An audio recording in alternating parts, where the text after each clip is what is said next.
este quinto domingo del tiempo de Pascua, los invito para que leamos juntos el Evangelio según San Juan en el capítulo 15, versículos 1 al 8.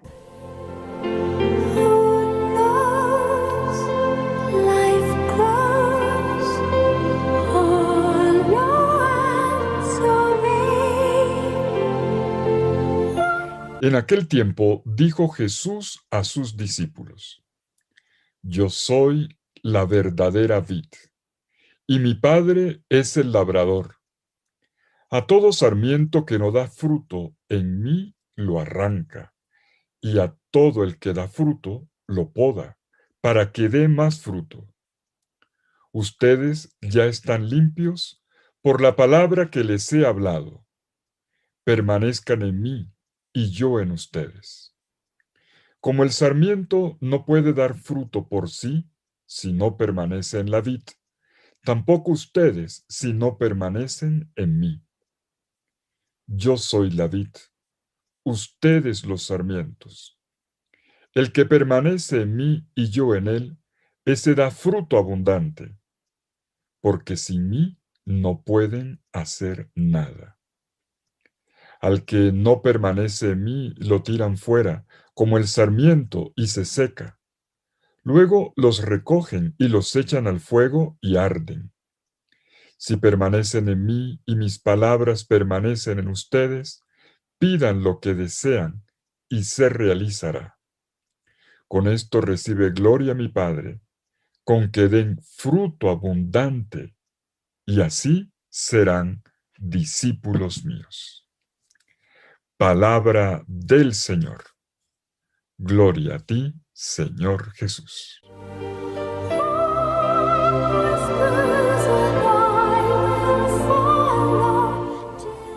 La página que leemos hoy está tomada del conjunto de los discursos de despedida de Jesús, así los llamamos, y que se encuentran en el Evangelio de Juan entre el capítulo 13, versículo 31 y el capítulo 16, versículo 33. Se trata de palabras que el resucitado, vivo y glorioso, le dirige a su iglesia, la iglesia de todos los tiempos. Jesús dice: Yo soy la vid verdadera y mi Padre es el agricultor, el labrador, el viñador. Así empieza. Ego eimi geampelos gealetine, kai hopater mu hogeorgos estin. Suena bello el texto original en griego. Para el pueblo de la Biblia, veamos esto. Para el pueblo de la Biblia, la vid era una planta muy familiar. Lo era junto con el trigo y con el olivo. Y caracterizaban los tres, la vid, el trigo, el olivo, los paisajes, las plantaciones todavía hoy de la tierra de Israel. Estas plantaciones que a lo largo de la historia fueron decisivas en la conformación de la cultura agrícola de Israel, muy particular para este pueblo que era originalmente y esencialmente un pueblo campesino. Pero, además, como dice el Salmo 104 en el versículo 15, la vid es la planta de la que proviene el vino que alegra el corazón. Y por lo tanto, el símbolo de una vida abundante y gozosa. Y es así como la imagen de la viña, en relación con su viñador, con su agricultor, llegó a convertirse en una imagen identitaria para el pueblo de Israel. Así como la imagen del rebaño con relación al pastor, también la imagen de la viña con relación al viñador. Dos imágenes, además, las dos representan bien la identidad de Israel. Pero hoy estamos profundizando esta segunda, la de la viña. En la tradición de Israel, la comunidad del Señor quiso denominarse a sí misma la viña del Señor. Dice el Salmo 80, en los versículos 9 al 12, la viña escogida, arrancada de Egipto y trasplantada a la tierra prometida por el mismo Dios. Más aún, como dice Isaías en el capítulo 5, sobre todo el versículo 4, esta viña cultivada con tanto empeño y con tanto cariño, de la que Dios esperaba que produjera sus mejores frutos. Entendemos ahora la grandeza de la afirmación de Jesús, en la que Él se atribuye a sí mismo ser esa viña. Yo soy la vid, ego eimige ampelos. Yo soy la vid. Pero le agrega el calificativo, aletiné, la verdadera. Yo soy la vid, sí, pero la verdadera. Y podemos percibir aquí un eco bíblico importante, que viene de Jeremías en el capítulo 2, versículo 21, en la versión griega, la Septuaginta. El oráculo de Jeremías dice, yo te planté como vid verdadera. Y ahí está el término aletine. Yo te planté como vid verdadera. Bueno, ¿qué quiere decir Jesús entonces cuando afirma, yo soy la vid verdadera? Hay un primer sentido que parece evidente. Jesús se define a sí mismo como el Israel auténtico, plantado por el mismo Dios. Jesús afirma representar en sí mismo a todo el pueblo de Dios. Él es la vid verdadera y Dios, a quien Jesús aquí con mucha audacia llama mi Padre, y Dios, mi Padre, es el viñador, el que la cultiva. Pero el sentido de esta frase es todavía más profundo.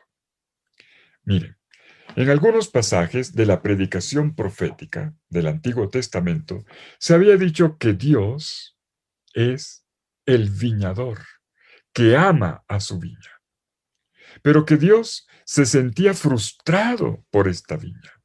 Lo leemos en Isaías 5, 1 al 7, en Jeremías 2, 21, 5, 10, 6, 9, 8, 13. Bueno, se nos ha dicho que Dios era el viñador que lloraba por esa viña que otrora fue exuberante, magnífica, cargada de parras, de mucha uva, dorada al sol, pero que ahora era un campo arrasado, desolado, una nación destrozada, infelizmente en aquella época era así, por líderes corruptos, incapaces de llevar adelante la vida del pueblo, además expuesta a los enemigos extranjeros. Una nación destrozada. La viña estaba en el suelo. Oseas capítulo 10, versículo 1, o Ezequiel capítulo 15, versículos 1 al 8. Y el pueblo de Dios, la viña, invocó a su viñador para que viniera a restaurarla. Salmo 80, en los versículos 13 al 17. Y a esto vino Jesús. El Jesús que ahora se presenta diciendo, yo soy la vid, la verdadera. Pues sí, Jesús, el Mesías de Israel, es la viña que recapitula en sí toda la historia del pueblo de Dios, asumiendo en él sus fracasos, sus caídas, los sufrimientos de todo este pueblo. Su venida es el testimonio del amor fiel de Dios. Este Dios que en su inagotable misericordia renueva la alianza con su pueblo. Pero Jesús representa también a esa viña que es su comunidad. Él es el tronco y los creyentes, sus seguidores, los discípulos, son los sarmientos, las ramas. Y por eso Jesús en el versículo 5 dice, yo soy la vid, ustedes los sarmientos. La planta de la vid, esta vid, desde la raíz hundida en la tierra hasta sus uvas doradas al sol radiante. Esta vid es siempre una, y de punta a punta está vivificada por una savia que la circula, que la irriga completamente y que la hace exuberante de vida. Y Jesús agrega, y mi Padre es el viñador. El Padre viñador cuida de esta cepa porque tiene claro su propósito, que dé abundante fruto.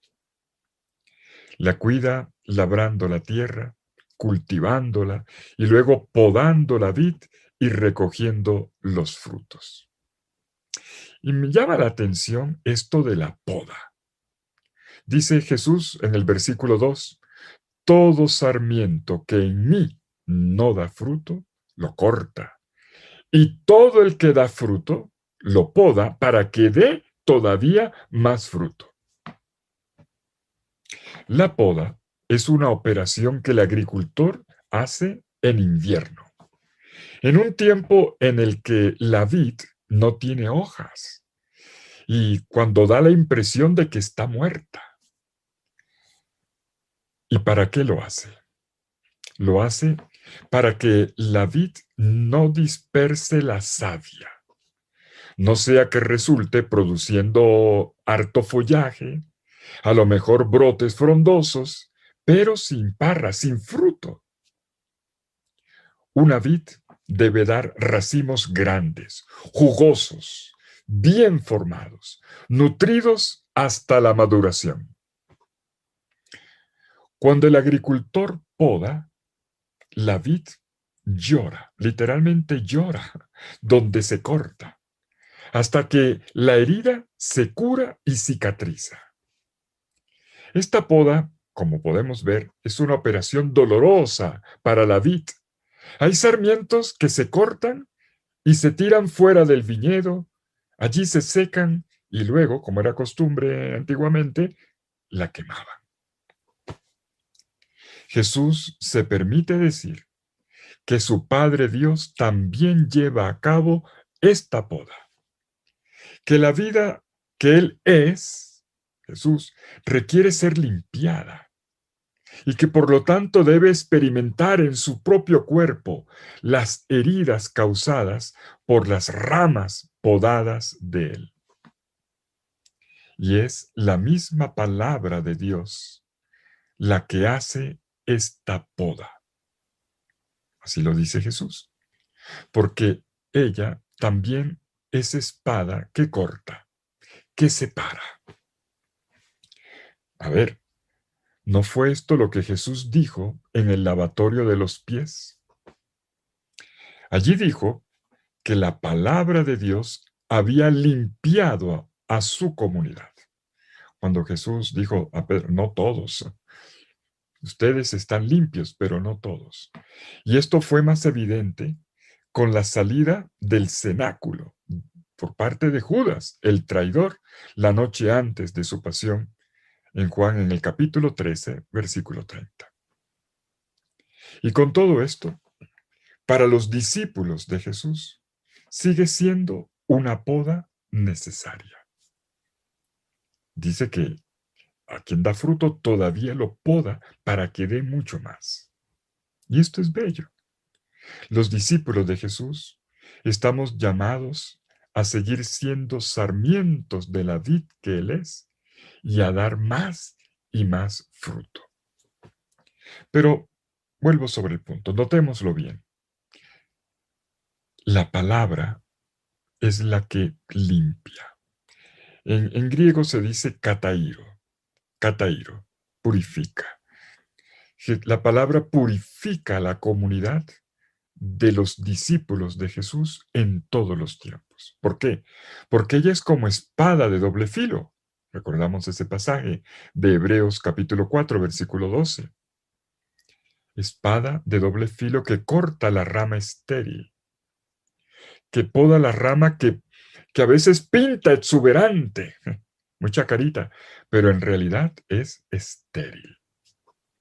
Y de esta manera, porque no se compromete, por eso es estéril, no da fruto. Y de esta manera, el Señor prepara una cosecha buena y abundante. Y para que este proceso sea posible, es absolutamente indispensable el permanecer en Jesús. Veamos el versículo 4. Permanezcan en mí y yo en ustedes. Como el sarmiento no puede dar fruto por sí mismo si no permanece en la vid, así tampoco ustedes, si no permanecen en mí. Miren ustedes cómo se repite, casi que repica el verbo permanecer. Es el término clave en el Evangelio de hoy. Permanecer. Meno se dice en griego. Un discípulo es uno que permanece en Jesús, así como Jesús permanece en él. Y esto se logra cuando las palabras del Maestro le habitan. Permanecer, atención con esto, no es solamente estar ahí, sino generar una circulación de vida, una comunicación en y con Jesús como vasos comunicantes, hasta el punto de vivir de la misma savia, de la misma vida suya. Permanecer no es simplemente perdurar en lo que se es, como si se cayera en una pasividad paralizante. Es un peligro de la vida cristiana. En frasquitos de formol siempre los mismos. No, no, señor, no.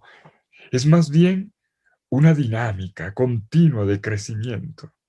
Es una dinámica en la que la vinculación con la persona de Jesús por el creer y por el amor va creciendo y desarrollándose más y más como una comunión perseverante y fiel. Esto es, como un convivir con Jesús. Yo vivo en Él y Él vive en mí. Y este permanecer de Jesús en mí y yo en Él es una condición absoluta, necesaria, para estar en comunión también con el Padre Dios. Solo en la medida en que permanecemos en Jesús y Él en nosotros, estamos en Dios, en el Padre Dios. Claro, así como Jesús ha dicho que no puede hacer nada por sí mismo, sino lo que le ve hacer al Padre. Esto Jesús lo subrayó mucho en este Evangelio de Juan, capítulo 5, versículo 19, versículo 30 y muchos otros pasajes. Pues tenemos el equivalente. Tampoco el discípulo puede hacer nada sin Jesús. Sin mí no pueden hacer nada, dice Jesús en el capítulo 15, versículo 5 de Juan. Sin mí no pueden hacer nada. Escuchemos la frase completa del versículo 5. Yo soy la vid, ustedes los sarmientos. El que permanece en mí y yo en él, ese da mucho fruto, porque sin mí no pueden hacer nada. Nada. Solo en Jesús está nuestra posibilidad. Con Él podemos todo.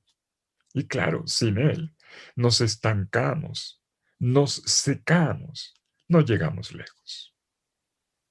¿Qué pasaría sin Jesús? Pues cada uno de nosotros, los discípulos de Jesús, somos como sarmientos que si no damos fruto, nos separamos de la vid y resulta que nos secamos y somos arrojados al fuego, como dice el versículo 6. Y esta palabra de Jesús también nos recuerda que no le corresponde a nadie, a ninguno de nosotros, podar. Quiero decir, separar a nadie. Desprender esas ramas que son los otros. Esto solo le compete al Padre Dios. Solo Él lo puede hacer. 2 veces Jesús lo dice en el pasaje de hoy, en el versículo 2 y en el versículo 6. No es lo nuestro cortar a nadie, separar a nadie. Solo Dios. Y en esta palabra Jesús también nos recuerda que no hay que olvidar que un viñedo muchas veces puede llegar a llenarse de hojitas, multitudes, volverse exuberante de ramas verdes, pero corriendo el riesgo de que esto no sea más que follaje, sin llegar a dar frutos. Y para esto es absolutamente necesario que la palabra esté presente en la vida de cada discípulo, con todo su poder y con todo su señorío. Como dice en el versículo 7, si permanecen en mí y mis palabras permanecen en ustedes, pidan lo que quieran y se les concederá. ¿Quieres más? El primer fruto es que tu oración es escuchada. Pero también están muchos otros frutos, frutos de reconciliación, frutos de justicia, frutos de fraternidad, frutos de colaboración, de servicio en el mundo. Qué importante es este permanecer. Vuelve a leer el texto y ve subrayando todas las veces que aparece el verbo permanecer y verás. Qué importante es. Pero de vez en cuando somos testigos de momentos tristes, de hermanos que se van, dolorosas separaciones de la comunidad, incluso del Señor, gente que se va del mismo camino del Señor. Qué triste. Algunos sarmientos desprendidos de la vid, infelizmente, terminan secándose. No gozan de esto que comunica la viña fecunda y viva del Señor. ¿Y cuándo ocurre esto?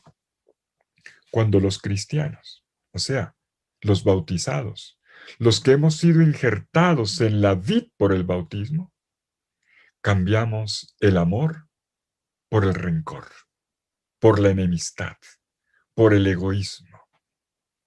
En lugar de construir, destruimos. Y entonces queremos vivir un cristianismo, sí, a lo mejor admiradores de Jesús y hasta anunciadores de Jesús, pero a mi manera, a nuestra manera. Terminamos cultivando la idolatría de nuestra propia imagen. Esto pasa también cuando uno se separa de la comunidad, dándole la espalda a la fraternidad. Sucede incluso cuando dejamos de captar el don de la hospitalidad eucarística de Jesús, cuando dejamos de comulgarlo.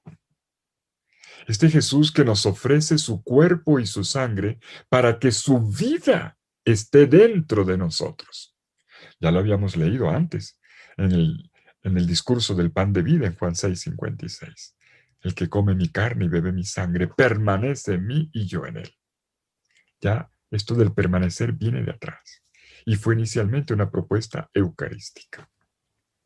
Pues sí, si uno está unido a la vid, si cada uno de nosotros se alimenta de esta savia vital, entonces se podría esperar lo mejor, el dar fruto. Más aún, gracias a la purificación recibida por parte del Padre en nosotros, daremos más y más. Fruto bueno, fruto abundante. Y es así como precisamente concluye el texto que leemos en este domingo. Versículo 8. En esto es glorificado mi Padre, en que den mucho fruto y sean discípulos míos. Bueno, este es el Evangelio de este domingo. Te invito a profundizarlo. Te invito a escuchar y acoger esta proclamación del Señor Jesús. Yo soy la vid verdadera. Mi Padre es el viñador. Ustedes son los sarmientos. Somos invitados hoy para que confirmemos nuestra fe en Él, para que vivamos unidos con Él en una misma circulación de vida. Y estamos llamados en última instancia a abrirnos por su gracia para dar abundante fruto en compromisos concretos. Hay una fuerza de vida que lo cambia todo, que lo sostiene todo, que lo nutre todo y que nos lleva a la plena realización. Esta vid única y verdadera que somos con Jesús es el Espíritu Santo. Esta es la savia, el Espíritu Santo. También está en la palabra que nos habita, porque Él es el Verbo. Es su cuerpo y su sangre que nos nutre, savia vital en cada Eucaristía. Sí, ahí recibimos esa savia para esta vida y para aquella vida que no conocerá fin. Que el Señor te bendiga en el nombre del Padre, del Hijo y del Espíritu Santo. Amén.